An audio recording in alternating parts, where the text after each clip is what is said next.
Good morning. In this presentation, I will be discussing about one of the major and recent approaches in teaching a new language, which is task-based language teaching.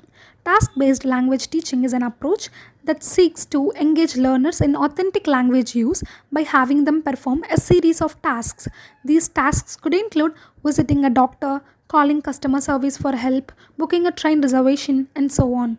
So, this approach calls for the active participation of students in performing the tasks that help them to practice their listening, speaking, reading, and writing skills in the target language. The major focus of this approach is on the successful completion of the given task through effective communication rather than relying on accuracy of prescribed language form.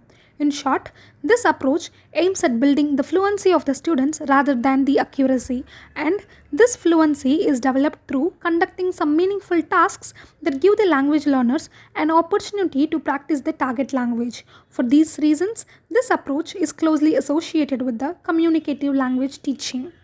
Now, let's look at the advantages of task based language teaching.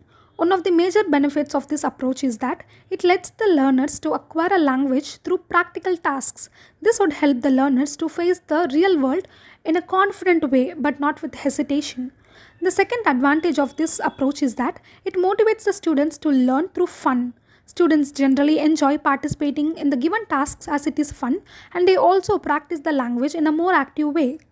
And the third advantage is that this approach also enhances the cooperative and problem solving skills of the learners as they are made to perform the task in pairs and groups. However, this approach has some disadvantages as well. One of the main disadvantages is that learners use vocabularies, sentence structures, and other aspects of language which they already knew. So, no new acquisition of grammar and vocabulary takes place in this approach.